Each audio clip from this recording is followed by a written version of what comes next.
bottle of whites, a bottle of red. We all love pesto. The only pesto I don't like are store-bought pesto. It does not, it has so much oil and so much cheese and none of the flavor of the basil and the garlic. We're going to start off with a couple of garlic heads. Cloves, not heads, sorry. So at least I have 5 garlic cloves here. 5 garlic cloves, not the heads, garlic cloves. And we're going to put our basil. You can buy, if you can, grow it. If you can't grow the basil, then you can always buy fresh basil at your local store. You're going to de-stem it. Just take the leaves. If you have some stem in there, that's fine. Some olive oil. This is a tablespoon. 2.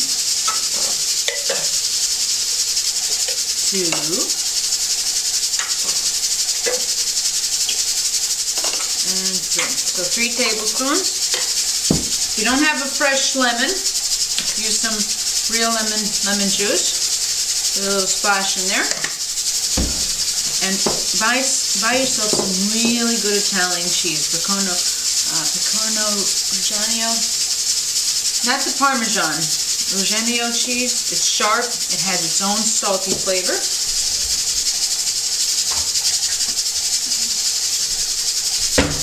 So we're going to put a couple of small cube pieces in here.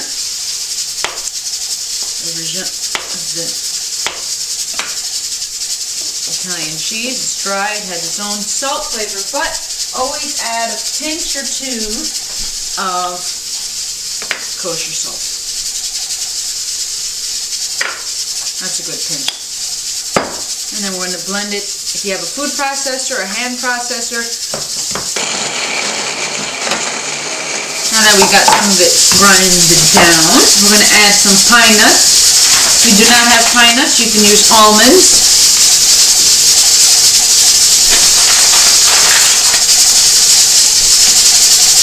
And then you can add a couple more basil leaves here. I don't take out the pesto and do it again, or you don't have to do that. As it starts reducing, add more basil, another tablespoon of olive oil.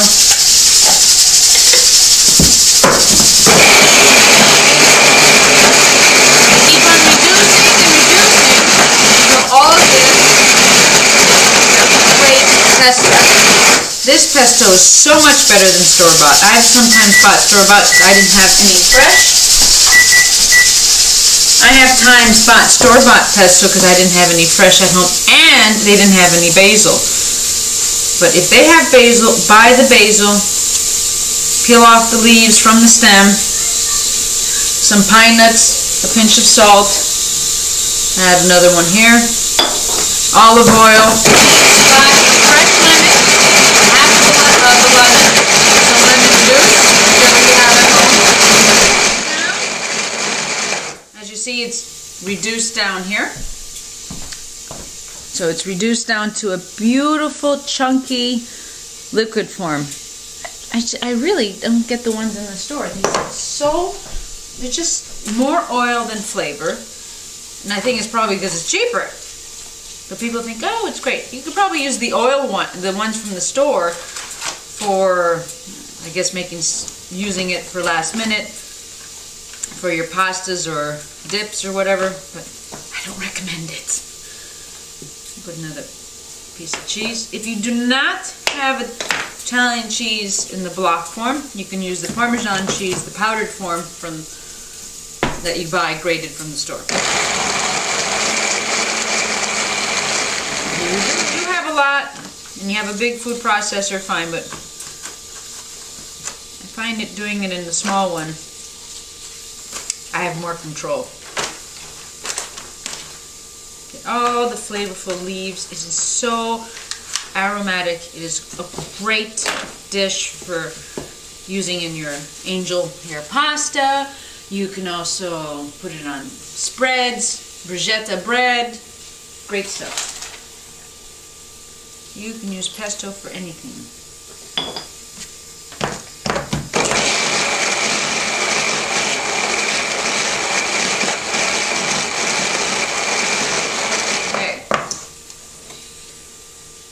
it smells so good.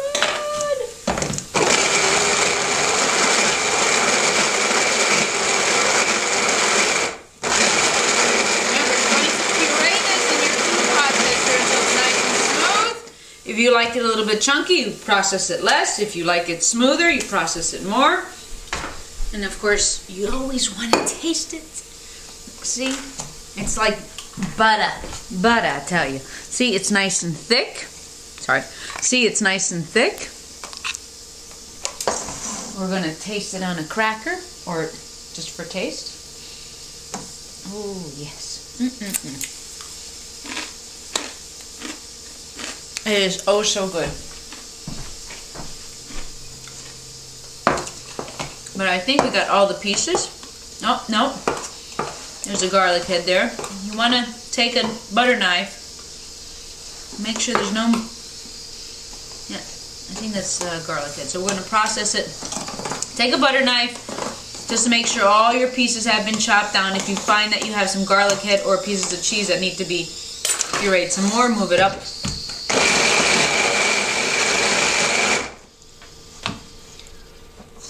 And then what we're going to do,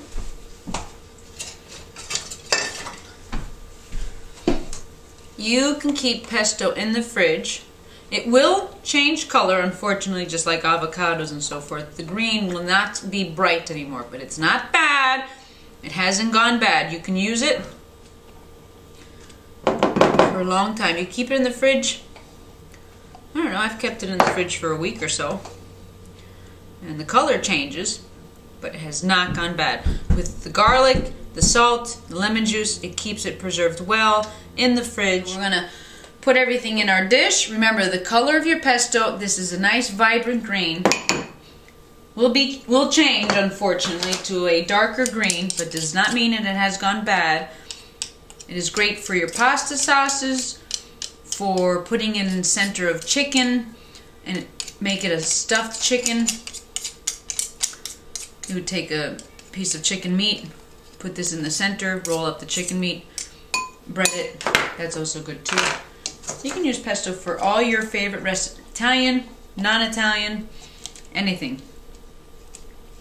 I hope you enjoyed this short little recipe of making your homemade pesto so much better. I'm telling you, so much better.